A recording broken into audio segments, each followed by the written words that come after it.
Good evening, everyone. My name's Carl, and I'm an alcoholic.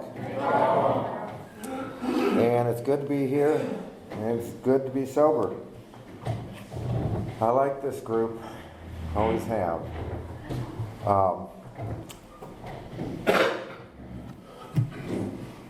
What it was like, what happened, and what it was like now. I was born into a family of, we had 6 kids, mom and dad. And I was born in the Hoke County Hospital on the south side of Chicago. And when I was about 2 and a half, we moved to Anaheim, California. I was real little, so I don't remember anything of being on the East Coast. So I was raised pretty much on the West Coast, and back then it was very, very rural. And, you know, my dad fought in World War II, and then houses were going up everywhere, and just seemed like everybody's family was getting a new Chevy and a house, and it was just like peacetime, and it was just, you know, the late 50s into the 60s, and it just seemed like a pretty neat world to be living in and to growing up in. There was a lot of neat things to do as a kid. And of course, we were members of the local Lutheran church. But, you know, we hear a lot in these rooms about how somehow we felt different. I lived on a street that was shaped like a horseshoe. There's a street here, and you go up, over, and down. And there were 23 houses on this street. One of them was ours. The other 22 houses, now we were Lutheran, and so we belonged to the Lutheran church. The other 22 houses on my street were Catholic, and they all belonged to St. Anthony's Catholic Church. Right off the beginning, I didn't fit in. You know, all my little buddies and all my neighbors and all my friends were Catholics, and I was Lutheran. They weren't mean to me or anything about it like that, but I felt different, you know, that I wasn't part of it. You know, kids being kids growing up, a lot of times they'd do some mean things to me simply because they could. And I was no sissy, so they'd do mean things to me, and I beat them up. But I definitely felt different. I mean, one time we got together and we're going to build a fort. And by the way, every house on my street had anywhere from 6 to, I'm not kidding, 12 kids. And President Kennedy had came in, and everybody was supposed to have babies, and there was babies everywhere. And there were kids my grade, my age. There must have been 11 or 12 of them exactly my age, my grade. And they all went to the Catholic school, and I went by myself to the Lutheran school. So being young, we'd build a fort, and I was really mechanically inclined. I still am today. I own a woodworking business. So we get this fort all built and everything, then we're all gonna, you know, get together and spend the night in the fort, and then all of a sudden, late that evening, they tell me I got kicked out of the fort, and I built the darn thing, and I don't get to spend the night in the fort with everybody, which would hurt my feelings and make me mad, and I'd run home crying, and then go back and beat them up. So I felt different, just on that, just where I lived. And, you know, it looked normal in my household, my mom and dad, my brothers and sisters. But what was really going on in my house is both my parents drank. And I didn't know it because I was little and growing up, and I didn't know anything about alcohol or alcoholism.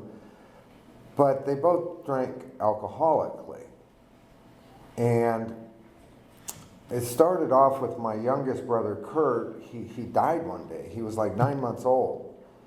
And back then they called it a crib death. I don't know what it was, but you know, back then my mom, and all the moms for that matter, they smoked, they drank, pregnant or not, you know, they just did it's just the way it was. Nobody back then understood or, you know, you probably shouldn't be smoking and drinking heavily and being drunk every day while you're pregnant.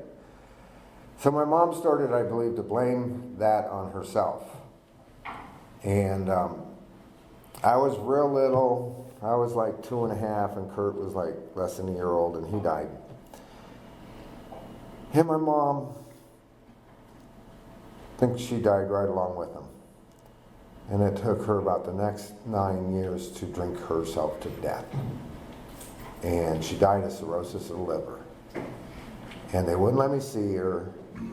And I remember hearing the screams from her bedroom, and there was nothing they could do about it. And I was little, but way back then they'd done, I believe, the first heart transplant. So my little brain just assumed that if you do a heart transplant, the liver's got to be easy. There was no such thing as a liver transplant back then. And I couldn't understand why Mom just wouldn't go get a new liver. And she didn't, and she died. And now I look back at it and I realize now I got a single parent. And it's my dad. And he's trying to raise my two sisters and my brother and me. And he kind of died inside when my mom died. So we were kind of left alone. He stopped eating. He did go to work. My oldest sister got married and left the house. My brother turned into a full-blown alcoholic heroin addict to the bone. So now my dad's going to work into Los Angeles. We're going to school. A bunch of heroin addicts are coming to hang out at our house because my dad wasn't there. People are ODing, we're dragging them outside. I'd be there, I'd help them, we'd drown them, we'd beat on their chest, we'd give them mouth to mouth. I'm like 13 years old doing this stuff, helping my brother keep these guys alive, because if they die, then the police, and then it's a big mess, and we're trying to keep these people alive. So I come home one day, and I'm about 14 years old, and it was in the evening. I looked at my dad, and I took one look in his eyes, and I'm like, "Where's Billy?" And he goes, "I think he's dead." And I ran in the room, and he was blue. His feet were blue. I yanked him off the bed, started giving him mouth to mouth, and yelled at my dad to call 911, call the paramedics. And they carried him out of there, and he was dead. And I was getting beat up pretty good as a kid. But what I had found, I'd watched my brother closely. My parents always had liquor. And I'd watch my brother go underneath the kitchen sink and take my dad's bottle of gin and pour it in a 7-Up bottle. He'd have that much 7-Up and that much gin, and put it back and go. So I started stealing my parents' liquor or my dad's liquor. And, I didn't have a mom around no more. And my other sister, Terry, she moved out. She got married. So my two sisters actually never did drugs, never drank, never did. They just moved out and got married and left. And it ended up with just me and my dad. And I promptly ran amok. And what I did is I just didn't fit in. I didn't fit in at school. I didn't fit in with the sports. I played the sports. I still didn't fit in. I was good at the sports, but I didn't fit in sitting in my own living room. I just didn't fit in. But I found a group of kids, 14-year-old, 15-year-old kids who felt just like I did. And we hooked up like magnets. And we didn't fit in, so we would simply get to be, 8th grade after school, 9th grade after school, somebody could get a hold of a bottle, we'd get it, we'd meet, we'd drink, somebody would get a hold of a joint from somebody, we'd start smoking dope, and it just went from there.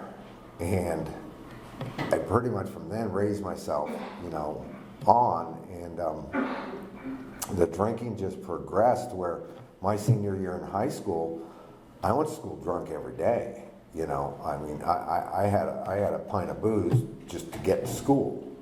And half the time I wouldn't make it through school because I'd way overdo it, and then my friends would go, "You're gonna get arrested, you gotta get off the campus." And I had to graduate. I didn't want to graduate, but I had to graduate because my brother Billy graduated, and he had died. And I remember the pain in my father's eyes and my father's heart and his soul when his oldest son overdosed and died. And I'm like, I cannot do this to Dad. I have to graduate. So I did what I had to do to stay in school, because I didn't care. I'd have just walked and minimum graduate high school, because I couldn't bear to do that to my father.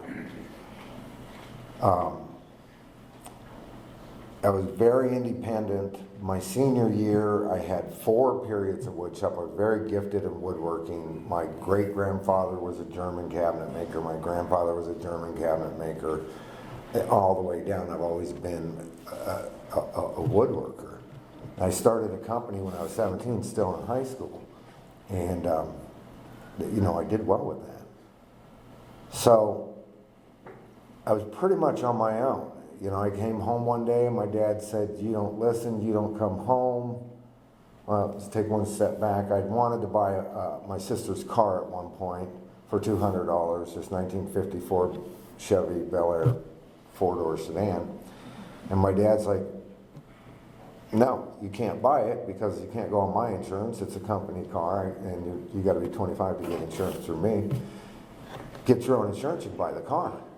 I'm like, how do I do that? He's like, here's my insurance guy's business card, call him up. So I remember the guy's name, Rich Kesey. So I made an appointment, I went down there, I brought the pink slip to my sister's car, and the guy wrote me an insurance policy on this car.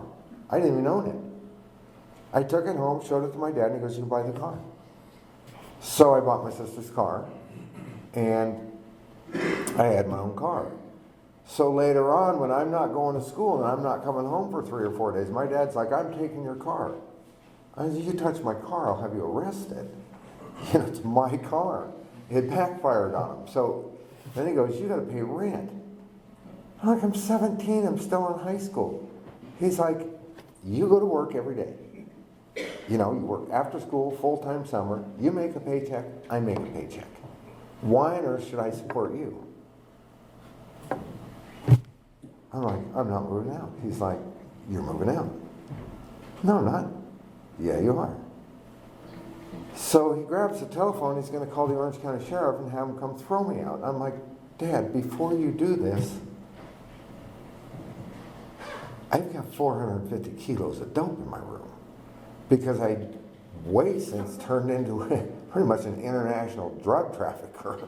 And I was dealing in very large quantities of drugs. And he couldn't throw me out, and he was livid. So he actually packed up and left his own house and goes, you want to stay? You pay the mortgage. That was the good days. Then the drinking got bad. Then it continued to get worse. So at about 22, I bought my first Harley. I bought my first house when I was 21 years old. I put a ramp up the front porch. And I parked my Harley in the living room on the carpet. Don't tell me what to do. I'll do what I want. I've pretty much been on my own since I can remember. And I ran amok, and I ran amok hard for a lot of years. Had some real bad episodes, had a lot of good times, and a lot of really bad times. The drinking just got to be where I got to the point, I got married in there too. And a wonderful woman who put up with all my nonsense. And we got married, and then we'd drink, and then we'd fight, and then we'd make up, and then we'd drink, and then we'd fight, and then we'd make up. And some of these fights were bad. I mean, I had bullet holes in my house from me inside the house in a drunken rage, screaming and yelling and, firing off my gun to scare my poor wife. And it got bad. It got really bad. And I wasn't anywhere near getting sober this time. So the years went on, and I'd have a particularly bad episode, a bad weekend. I'd get wound up on about a Wednesday or Thursday. When you drink like I do, you got to find something to keep you walking.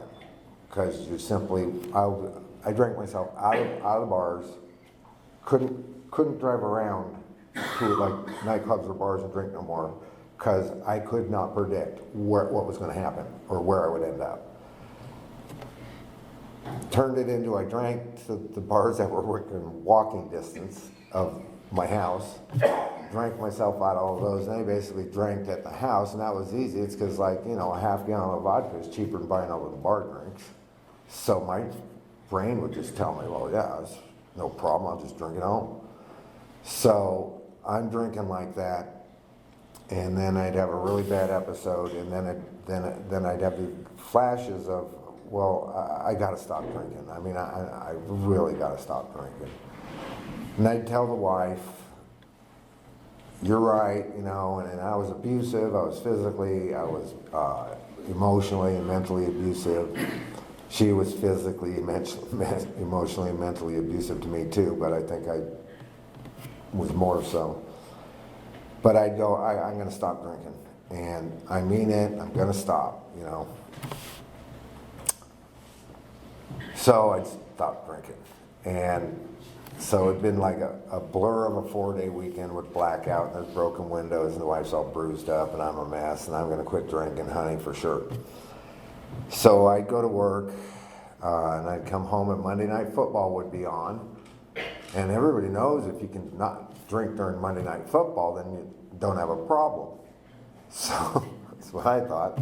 So I wouldn't drink for Monday Night Football, and my brain would tell me, well, you didn't have the biggest problem is just, maybe you overblew this a little bit. So then I'm like, well, maybe I'm not going to completely quit. I just won't drink during the week. I'll drink on the weekends.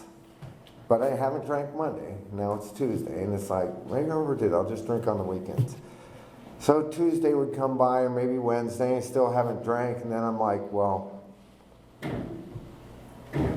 you know, drinking just on weekends, maybe you overdid it there. Maybe it's that you drink too much. Maybe if you just have a couple of beers. So by Wednesday or Thursday, I'm like, I can just have a couple of beers. That's the problem. That's the problem. Not, you know, it's not that I shouldn't drink. I just shouldn't drink so much. So I've gone from I'm not drinking at all to I'm only going to drink on the weekends. I'm only going to have a couple. So I'd get off work and I'd get a couple of beers. And I'd tell my wife I'm only drink one.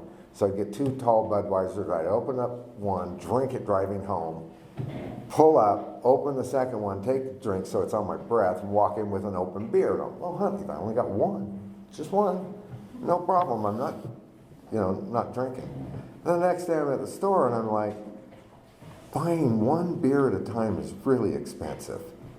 You should just buy like a case and drink one a day. And then boom, 5 years later, it's the same old mess. And then boom, 5 years later, it's the same old mess. And boom, 5 years later, and it's just like only got a little bit worse, more and more and more. So I got to this point where I'd gotten wound up on a Wednesday, and I got some stuff to keep me awake, some white powder to keep me awake because I had to because I drank too much. And my wife saw me getting going, and she looked at me and she said, I hope to find you dead, lying in your own shit, like you found your brother. And stormed out the door and jumped in her truck and took off to our river house. And that was a really mean thing to say to me. And I literally looked and went, bitchin', she's gone, I can do what I want. You know, and it was on. So I just dialed it up to 20, you know, and went nuts for the next 3 days. And the total blackout, drinking, doing blow, doing pills. I'm getting so wound up doing so much blow, well, I got to get some, and it's just part of my story, and the book talks about sedatives in here too, you know, doing both sedatives and the booze. So I would just get some brown tar heroin and I would smoke it, and then I'd get all laid back down so I could drink some more, then I could do some more. And long story short, it comes Sunday. I'm sitting there Sunday, all alone, the wife's gone, and I don't think she's coming back this time. And I'm sitting there, it's about 10 in the morning, and I open another beer, and I take a drink out of it, and I hear a voice. And I hear an audible voice, not a head voice, an audible voice, like somebody standing in the room. And it goes, Carl,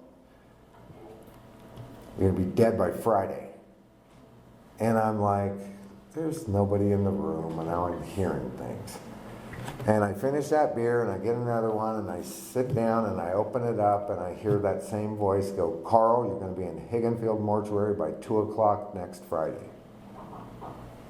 And I looked at the beer, and I looked at the ceiling, and I looked around me, and I went, that's real specific there. And I'm like, okay, what's going on here? So there was the old green rotary dial phone, but it had the push buttons on it, but it was the green Ma Bell one. And I picked up the phone and I dialed. I have no idea who I dialed. It could have been 911, 411, the operator. I do not know who I called. I called somebody, and I don't have to talk to anybody. I don't know what. And I hang up the phone. I'm sitting there, and all of a sudden, ring, the phone rings. I about jumped 3 feet in the air. Nobody in the right mind. I'd been up for 4 days. I am lit. I'm drugged up, drunked out. I'm out of my mind. And I answer, yeah, it's Carl. I answer the phone. And this guy goes, my name's Mike. I hear you want to quit drinking. He goes, my name's Mike. I'm an alcoholic. I hear you want to quit drinking. And I'm like, yeah, I think I probably should quit drinking. He's like, great, I'll come get you. We'll go to a meeting. And I'm like, no, you won't. You're not going to come get me. And I'm my right mind. I'm not letting anybody over to this house. And he laughed, a belly laugh. It came from his belly. He laughed at me and he hung up on me. And at that moment, I got this sinking feeling to the core of my soul. Told me, you just missed it, and now you're going to die. And I was like, oh no, now what do I do? So I remembered Sam. How could I forget Sam? He worked for me. Sam was working for me, and Sam had 7 DUIs. So Sam was in prison. But I managed, because I owned a real business, to get Sam a work release program out of prison to work for me. And Sam had about 30 days sobriety a couple of months before this whole episode I told you. And I'm out there, and Sam and I were drinking buddies. Sam's got 7 DUIs, and you know how I drink. We drink good. Sam's the real deal. And I walked up to Sam one day in my shop, and I said, what is wrong with you? And he looks at me and he goes, I haven't been drinking. I said, what? He goes, I've been going to AA. I haven't had a drink in 30 days. I'm like, yeah, okay, right, yeah. So 2 months later, this episode happened and that's when I remembered Sam. And I remembered him. He worked for me every day. It's like, good grief. So I called Sam up, and it was a Sunday, and I said, you still doing that AA thing? And he's like, yeah. And I go, can I go? And he goes, Dave and I will come get you. We're going tonight. I said, great. Come get me. And so I was like, yeehaw. And so I got more beer, and I just kept drinking. I'm like, I'm going to AA. They're coming to get me. So I kept getting plowed. And sure enough, they showed up, and they picked me up, and they took me down to this big meeting at St. Jude's Hospital, and there must have been 200, 300 people in the room. The room was 5 times bigger than this, and it was packed. And everybody's doing, they're happy, they're just doing AA, they're bright, they're excited, and I'm scared. I don't know what's going on. I'm like, I'm terrified, just terrified. And they're laughing, and they're reading the steps, and they're just going, what? And I don't know that I, quote, wanted what they had, But I knew one thing, I didn't want what I had. I couldn't do it no more. I didn't want what I had. And I was terrified. So on the way home, I said, Sam, now what do? So I was, still pretty drunk. And he said, don't drink tomorrow and go to another meeting. And I'm like, well, where's another meeting? He goes, about 2 blocks from your house, dummy. And at the Fullerton Follow Club. And I'm like, there is? He said, yeah, it's right down the street. So I didn't go to bed that night. And then I shook and I chilled and I sat there and I shook and I chilled and I found out that they opened up at 6 a.m. So I just sat there and shook and chilled and at about 4:30 I got in my car and I drove and I parked in front of this place and shook and chilled out in front of the place till somebody came and opened it up and then went inside and sat there. And after that meeting, I said, now what do? And they said, well, you probably should come back to the noon meeting. And I'm like, okay, I'll do that. And then I just shook and I chilled, and I think I ran by my business and tried to keep the jobs going. And then I went to the afternoon meeting, then I went to the evening meeting, then I went to the late meeting, then I went home and I couldn't go to bed. And then I laid there, and I should have been in the hospital. I was detoxing off of rampant narcotic abuse, heroin, cocaine, prescription pills, and chronic alcoholism. And I was a dying man. And I detoxed on the floor. It took me 9 days. I didn't sleep for 9 days. I stunk, I sweated, I chilled. And I just kept going back to these meetings. And they said, go to 90 meetings in 90 days. And I'm like, you could have told me to strip naked and run down the street and I would have done it. I really would have. I was mortified. And I just kept coming back to those meetings. And if you sit in these meetings long enough, you start to hear things that you need to hear. I didn't know what a sponsor was. I didn't know what a resentment was or an inventory.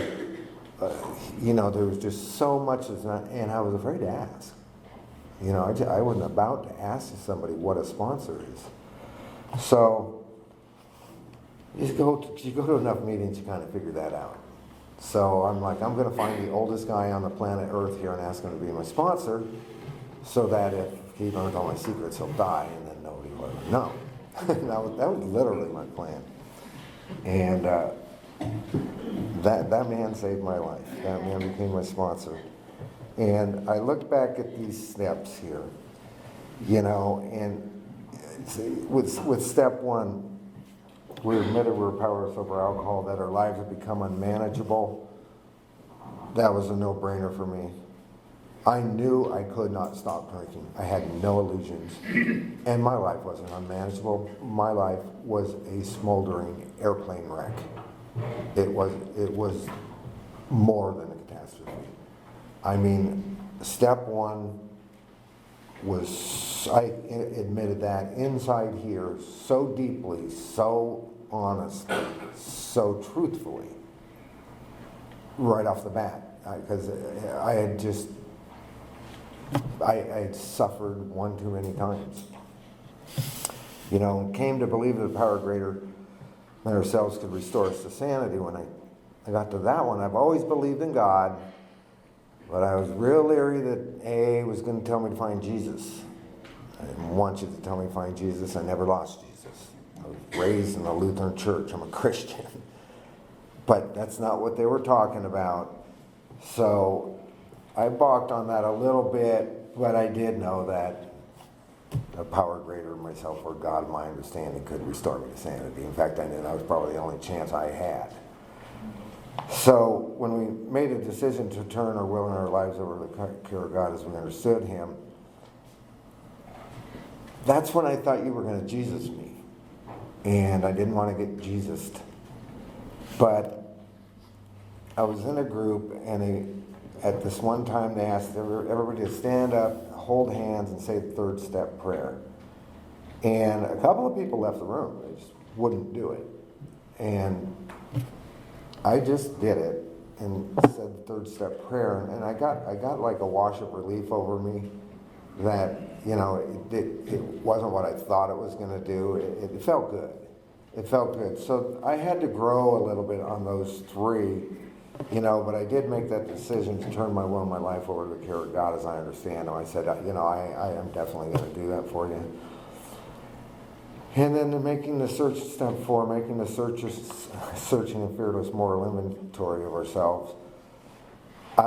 Because I worked so hard on these other ones, I was willing to do that. And I had a format for that for me that had to do with my resentments and my fears and my sex. And I go, I'm going to prison. So I can't write this down. If the wife finds it, I'm divorced. And if the cops find it, I'm going to jail. So I went and bought a safe. So I could start writing down on my 4th step. And I started writing and writing and writing and writing. And got it done. It took a while. But I wrote everything. I literally didn't leave a secret. And I was told, leave secret. You're not going to stay sober. You got to get completely honest. You got to do this. And I can honestly say, I did. I used some codes and stuff because I didn't want to go to prison.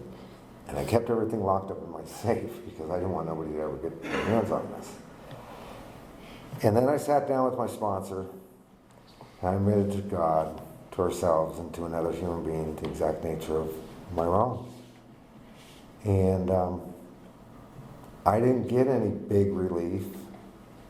I didn't get much of anything but stopped shaking. But when I walked away from doing that 5th step, I truly say to my soul, I did not leave anything on the table. And I believe that's why I'm sober today. I don't have any secrets. So then, being humbly ready for God to remove all these defects of character, I was like, yeah, I'm more than happy to do that. So step 6 was pretty easy for me. And step 7, humbly ask him to remove our shortcomings.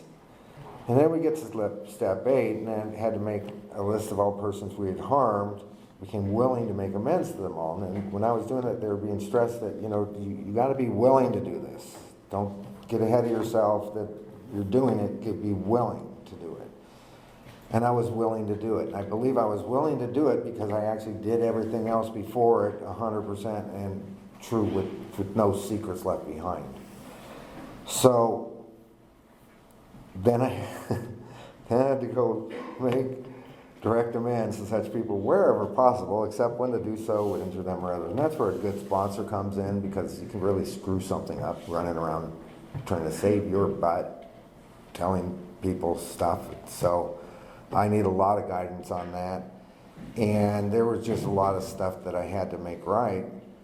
And some of it was really humiliating. And how do you go to your next door neighbor of 50 years and go, remember when you were gone, your house got broken into and burglarized, and grandma almost had a heart attack, and the ambulance had to come get her because that was me. And if you want, you can call the police and I'll wait for them. How do you go down to the Catholic Church and get a hold of the priest and tell them that you're the ones that robbed them, robbed the church, and stole the stuff out of their car and the batteries out of their car because I wanted them for my tape deck and go surfing in my car. And I got wonderful results out of those. I went to the rectory, I couldn't get the Catholic priest, nobody wanted to talk to me. So I'm like, I've got to do this. So I went to the High Mass, and I asked the guy in the back, one of the usher guys, the priest in there, he goes, yeah, they're way up front, and the sanctuary thing up there, getting ready for Mass. Can I go up there? And he's like, yeah, you can go up there. And I'd been to a bunch of Masses. I'm Lutheran, but all my friends are Catholic. I knew the church pretty well. So I go all the way up there, and I'm like, they're trying to get their gowns on and get ready for Mass. I'm like, excuse me. Finally, this one priest, he's like, what? like I'm bothering him. I said, I've got to make amends. I broke in, I stole the battery out of Father Coughlin's car, and I used it for my thing, and we took the curtains off the wall and slid down the center aisle of the church. We did a whole bunch of stupid things. And he goes, okay, you're good to go. And I go, no, I have to make up for it. I have to give you back your money for your batteries. No, you're good. You're good. You make your amends. You can go. And I'm like, no, you don't get it. I got to stay sober, and I'm not leaving here until I make a. He goes, go give $50 to any charity you want and get out of here. I said, yes, sir, I'll do that. And I went that day and donated $50 to the Salvation Army, and did what he told me to do.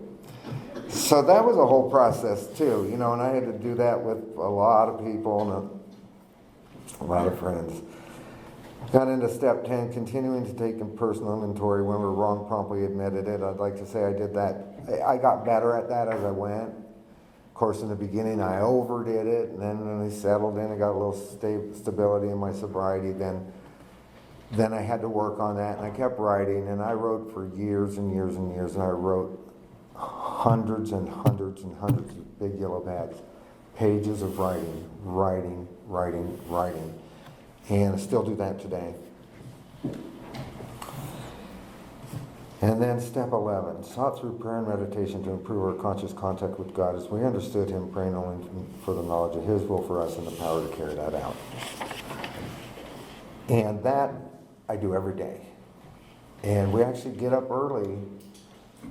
My wife Sarah and I, we get up an hour and a half early, and I light the incense, and we read 2 AA meditation books and 2 other spiritual books, and then we'll talk, and then we'll pray, and we'll meditate, and we'll just have an hour and a half of calm peace before we start our day every day.